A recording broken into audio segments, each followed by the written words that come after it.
जय जवान जय किसान, जोहार आप सभी लोग को। देखा जाए आज हम लोग देखेंगे, आज एक इतिहास का एक टॉपिक है जिसका नाम है विजयनगर साम्राज्य।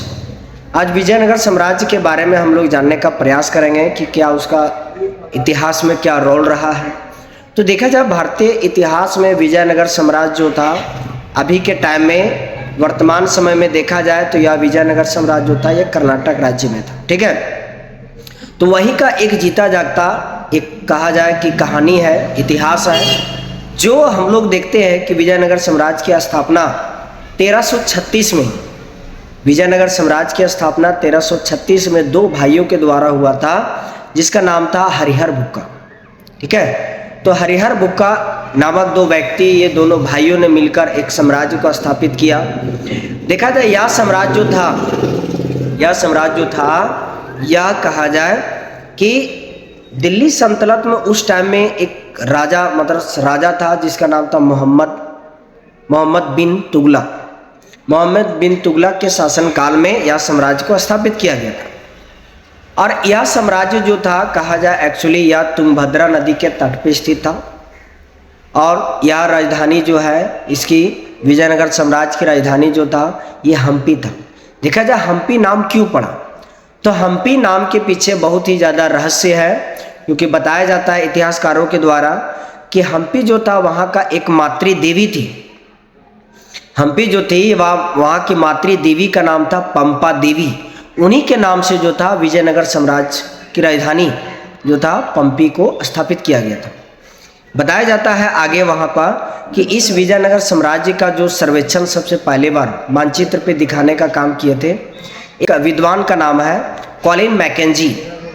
ये कॉलिन मैकेंजी के माध्यम से जो है 1800 ईस्वी में विजयनगर साम्राज्य का जो है एक मानचित्र रूपरेखा तैयार किए थे सर्वेक्षण के माध्यम से। देखा जाए कि विजयनगर साम्राज्य में यह जो है 4 वंशों का साम्राज्य था। ये 4 वंशों का साम्राज्य था जिसमें से पहला था संगम वंश, दूसरा श्लुग वंश, तीसरा तुलुग वंश और 4 में था आराविड वंश। ठीक है, तो देखा जाए कि सबसे पहला जो वंश था यह था संगम वंश, जो हरिहर नामक व्यक्ति के द्वारा स्थापित किया गया था। ये जो था 20 वर्षों तक राज्य किए, शासन किए। उसके बाद इसका ठीक भाई जिनका नाम था बुक्का, उनके द्वारा यह चलाया गया साम्राज्य को। देखा जाए इसके पतन होने के बाद विजयनगर साम्राज्य में एक नया राजवंश की स्थापना होता है जिसका नाम होता है सुलुग वंश। और यह सुलुग वंश जो था, ये सुलुग वंश जो था यह सुलुग नरसिंह के द्वारा स्थापित किया गया था। आराविड वंश देखा जाए अंतिम राजवंश है। तो इसमें देखा जाए इस साम्राज्य का सबसे प्रसिद्ध राजा, इस साम्राज्य का सबसे प्रसिद्ध राजा जो था यह था कृष्णदेवराय। कृष्णदेवराय के शासन काल में ही बहुत ही ज़्यादा सबसे प्रचलित रहा, उनके द्वारा कार्य बहुत ज़्यादा ऐसा किया गया। बहुत कहा जाता है इसमें कि विजयनगर साम्राज्य होता हिंदुत्व के मंदिरों का एक बहुत बड़ा रहस्य मतलब अस्तित्व पाया जाता है। हिंदू का ही कहा जाए, हिंदुओं का मंदिरों का भी सबसे ज़्यादा इसमें देखा गया अस्तित्व पाया गया है। और इसमें एक चीज़ और हम लोग देखते हैं कि इसमें बहुत सारा ऐसा युद्ध हुआ था, जैसे देखा जाए गोलकुंडा का युद्ध हुआ था, तालीकोट का युद्ध हुआ था। ठीक है, बीजापुर पर भी आक्रमण किया गया। तो कृष्णदेवराय के शासन काल में ही हुआ था। कहा जाता है कि तुंगभद्रा नदी और कृष्णा नदी के जो था ये सभी क्षेत्र जो था, दोआब जो था, इसके बीच का जो क्षेत्र था यह जो मुस्लिमों के अधीन में था, मुस्लिमों के अधीन में था, अर्थात कहा जाए कि दिल्ली सल्तनत के राजाओं के पास था। और इससे जो है कृष्णदेवराय के माध्यम से 1512 ईस्वी में उस क्षेत्र पर आक्रमण करके कृष्णदेवराय ने तुंगभद्रा नदी और कृष्णा नदी के द्वाब को अपने अधीन में लाए। फिर देखा जाए कि 1513 ईस्वी में गोलकुंडा का युद्ध करते हैं। जो गोलकुंडा का युद्ध जो हुआ था 1513 ईस्वी में, या युद्ध जो हुआ था कृष्णदेवराय और कहा जाता है कि सुल्तान कुली कुतुब शाह के बीच में हुआ था, जिसमें से देखा जाए कि इस युद्ध में जो है सुल्तान कुली कुतुब शाह का क्या हो गया था, मतलब हार गए थे। और इसमें विजय प्राप्त हुए थे कौन, कृष्ण देव राय के माध्यम से। और विजय प्राप्त होने के बाद गोलकुंडा को भी अपने अधीन में लाते हैं कृष्ण देव राय। फिर इसी तरीक़ा से देखते हैं कि 1520 ईस्वी में बीजापुर पर आक्रमण किए। बीजापुर भी ये भी मुस्लिमों के अधीन में था, लेकिन 1520 ईस्वी में इस पर आक्रमण करके ये अपने अधीन में लाते हैं। कृष्ण देव राय जो थे ये अपने अधीन में लाते हैं। कृष्ण देव राय कहा जाता है कि यह विजयनगर साम्राज्य के सबसे प्रसिद्ध राजा में से एक थे, ठीक है। और इन्हीं के शासनकाल में, कृष्ण देव राय के शासनकाल में अष्टदिग्गज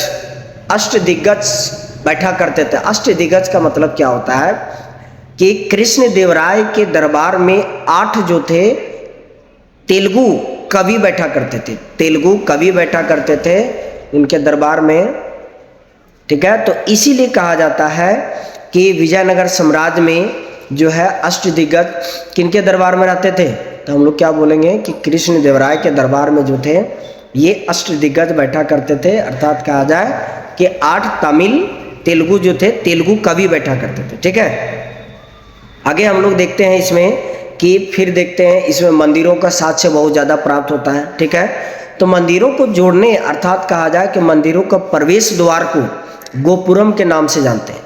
मंदिरों के जो है प्रवेश द्वार उसको हम लोग गोपुरम के नाम से जानते हैं।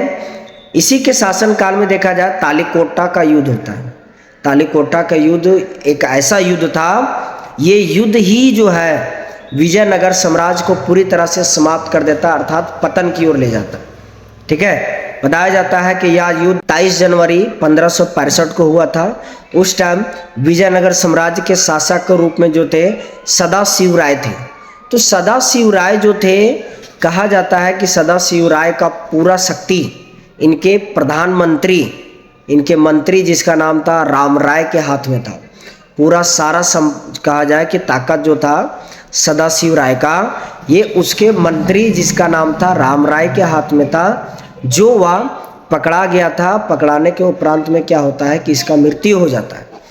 मृत्यु हो जाने के बाद या तालीकोटा के युद्ध जो था, या तालीकोटा के युद्ध में हार साबित हो जाता है, जिसके कारण यह विजयनगर साम्राज्य पूरी तरह से समाप्त हो जाता है, ठीक है।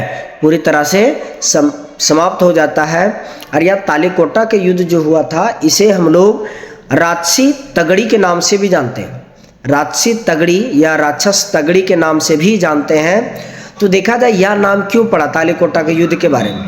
तालीकोटा जो युद्ध था इसको हम लोग दूसरे मतलब शब्द में कह सकते हैं राक्षस तगड़ी। तो ये नाम क्यों पड़ा, क्योंकि देखा जाए कि तालीकोटा का युद्ध जो हुआ था ये वहाँ 2 गांव था।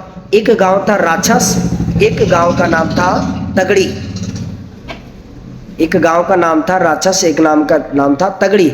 ये दोनों गांव के आसपास क्षेत्र में ही यह युद्ध हुआ था, तालीकोटा का युद्ध, ठीक है। तो देखा जाए कि इस तरह का यह विजयनगर साम्राज्य पतन की ओर गया, ठीक है। यह सबसे ज़्यादा देखा जाए कि हिंदुत्व का या मंदिरों का सबसे बड़ा रहस्य की जानकारी प्राप्त करने का एक बहुत बड़ा स्रोत है विजयनगर साम्राज्य। तो चलिए, आई होप आप सभी लोग को समझ में आ गया होगा विजयनगर साम्राज्य के ऐतिहासिक आदि। अच्छा लगा होगा तो हमारे चैनल को लाइक करें, शेयर करें और सब्सक्राइब भी करें। जोहार, जय हिंद।